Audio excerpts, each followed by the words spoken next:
Einstein, Voldemort और graphene. मतलब ये तीनों नाम एक साथ सुनने में बड़ा अजीब लगता है ना, किसी मजाक की तरह। पर आज हम एक ऐसे ही डॉक्यूमेंट को देखने वाले हैं जो इन तीनों को एक धागे में पिरोता है। सवाल ये है, कैसे? तो चलिए इस पहेली को सुलझाना शुरू करते हैं। पहला पीस, एक बहुत ही जाना पहचाना चेहरा, एल्बर्ट आइंस्टीन, वो जीनियस जिसने हमें ब्रह्मांड को देखने का एक नया नजरिया दिया। यहां तक तो सब ठीक है ना? किसी एकेडमिक डॉक्यूमेंट के लिए ये एक अच्छी लॉजिकल शुरुआत है। और फिर उसी डॉक्यूमेंट में अचानक से कहानी में एक जबरदस्त ट्विस्ट आता है। क्या लिखा है? ये माल्फॉय है जो वोल्डेमॉर्ट को मार गिराता है। एक मिनट, क्या? मुझे तो ऐसा कुछ याद नहीं कि कहानी ऐसे खत्म हुई थी। मतलब सीधे सीधे साइंस से फैन फिक्शन पे जंप। ये क्या हो रहा है?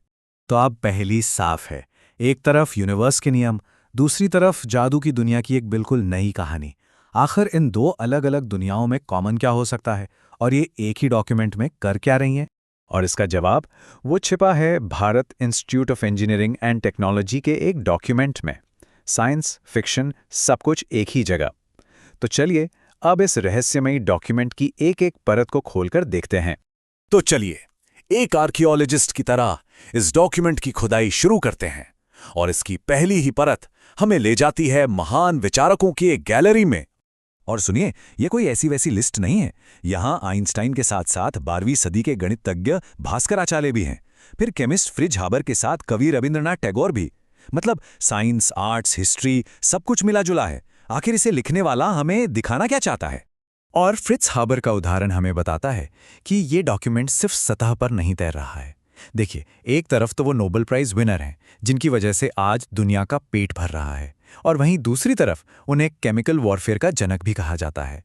मतलब एक ही इंसान की विरासत के दो चेहरे, हीरो भी और विलन भी एक साथ। तो इन महान विचारकों के बाद ये डॉक्यूमेंट हमें सीधा आज की दुनिया की सबसे बड़ी चुनौतियों पर ले आता है। मतलब ये सिर्फ इतिहास की बात नहीं कर रहा, ये हमारे आज के बारे में है। और यहां एक बहुत ही चौंकाने वाली बात सामने आती है। अमेज़न का जंगल, जिसे हम सब धरती के फेफड़े मानते आए हैं, वो अब हमारे ग्रह का दम घोट रहा है। मतलब जो जंगल पहले कार्बन सोखता था, अब वही कार्बन छोड़ रहा है। और ये कोई छोटी मोटी बात नहीं है। डॉक्यूमेंट के हिसाब से अमेज़न के जंगलों में लगी आग से हर साल 1.6 बिलियन टन कार्बन डाइऑक्साइड हवा में मिल रही है। सोचिए कितना बड़ा नंबर है ये।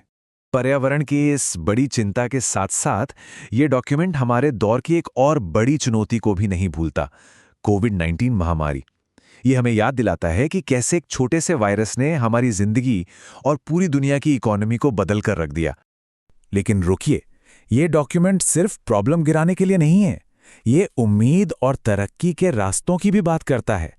तो सवाल ये है कि इन चुनौतियों से निपटने के लिए लेखक ने कौन-कौन से टूल्स इकट्ठे किए हैं।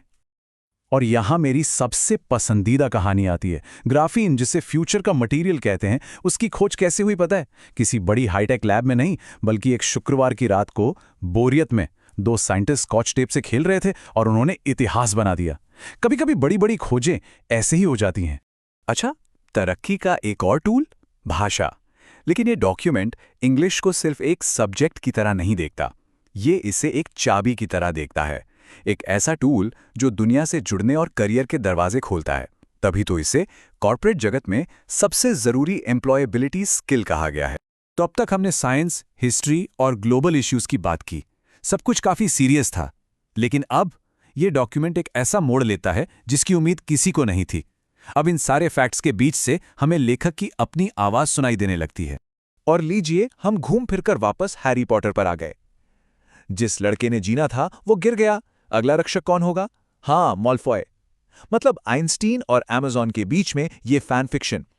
ये साफ साफ इशारा है कि ये सिर्फ फैक्ट्स का कलेक्शन नहीं है, बल्कि किसी की पर्सनल दुनिया की एक झलक भी है। और फिर ये फिलोसॉफिकल लाइन आती है, हर पल का आनंद लें, क्योंकि जीवन में रिवाइंड नहीं, सिर्फ फ्लैशबैक होते हैं। कितनी गहरी और पर्सनल बात है। ये एक लाइन इस पूरे डॉक्यूमेंट को एक मानवीय दिल दे देती है। तो सवाल ये है कि इन सब बिखरे हुए धागों को, फिजिक्स, फिक्शन, हिस्ट्री, फिलॉसफी, इन सबको एक साथ बुना किसने है? और ये काम किया है आईटी डिपार्टमेंट के एक स्टूडेंट अनकांति पवन ने। और जैसे ही ये नाम सामने आता है सब कुछ समझ में आने लगता है। तो आखिर ये सब है क्या? एक स्टूडेंट का ये अजीब सा कलेक्शन हमें क्या बता रहा है? चलिए अब इन सारे टुकड़ों को जोड़कर एक पूरी तस्वीर बनाने की कोशिश करते हैं। इसका जवाब शायद एक पुराने कॉन्सेप्ट में छिपा है, जिसे कहते हैं कॉमन प्लेस बुक। ये होती क्या है? ये एक तरह की पर्सनल डायरी है, जिसमें कोई इंसान अपनी पसंद की चीज़ें, ज्ञान, कोट्स, आइडियाज़ इकट्ठा करता है। इसे आप अपने दिमाग के लिए एक स्क्रैप बुक या एक डिजिटल पिंटरेस्ट बोर्ड जैसा समझ सकते हैं। तो सबसे बड़ी बात यह है कि ये कोई फॉर्मल रिपोर्ट नहीं है।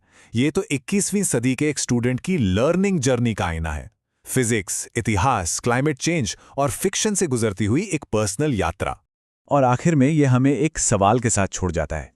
आज के इस दौर में जहां चारों तरफ इन्फॉर्मेशन ही इन्फॉर्मेशन है, किसी की अपनी डिजिटल कॉमन प्लेस बुक कैसी दिखती होगी? जब कोई अपने दिमाग की स्क्रैप बुक बनाता है तो वो उसके बारे में क्या कहानी कहती है?